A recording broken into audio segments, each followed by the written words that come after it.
atau lu punya keyakinan bahwa Prabowo akan terus bertahan sampai 2029? Enggak. Ini sebagai analis ya, sebagai orang yang memperhatikan gejala pemerosotan legitimasi, itu dalam soal legitimasi itu nggak mungkin bertahan di situ. Apalagi kita tahu bahwa setelah legitimasi berkurang, maka Jokowi Gibran itu pasti nyodoknya lebih jauh kan. Itu soalnya. Jadi bukan karena analisis objektif aja, tapi analisis subjektif dari segi Pak Jokowi kan. Tetap ini politik kita ini ditentukan cuma Jokowi sama Prabowo aja kan. Ya Ibu Mega tentu bersiap-siap untuk melakukan semacam konsolidasi kalau terjadi. Mengintip juga Bang ya? Ya kalau terjadi cracks di dalam politik.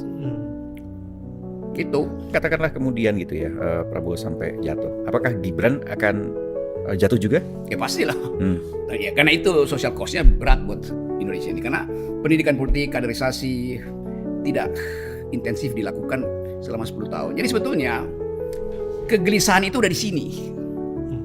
Kesulitan ekonomi, ketidakpastian arah republik udah di sini nih selama 10 tahun. Satu faktor kecil bikin dia masuk ke mulut Prabowo, genangan banjir itu. Itu bahayanya Presiden Prabowo.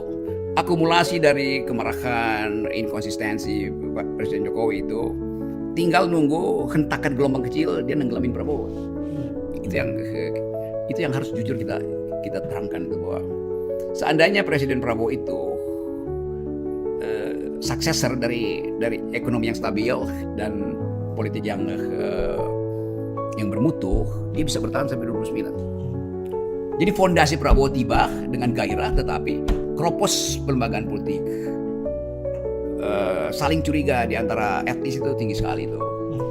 Nah, itu jadi gue bilang Jokowi lagi, memang Jokowi yang meletakkan dasar-dasar kekroposan dari fondasi berbangsa. Modalnya di Prabowo gitu ya Bang? Iya, di Prabowo sekarang. Tapi boleh Konsekuensinya begitu. Tetapi tetap kita anggap ya kan Prabowo presiden, dia bisa kebalikan segala hal kan.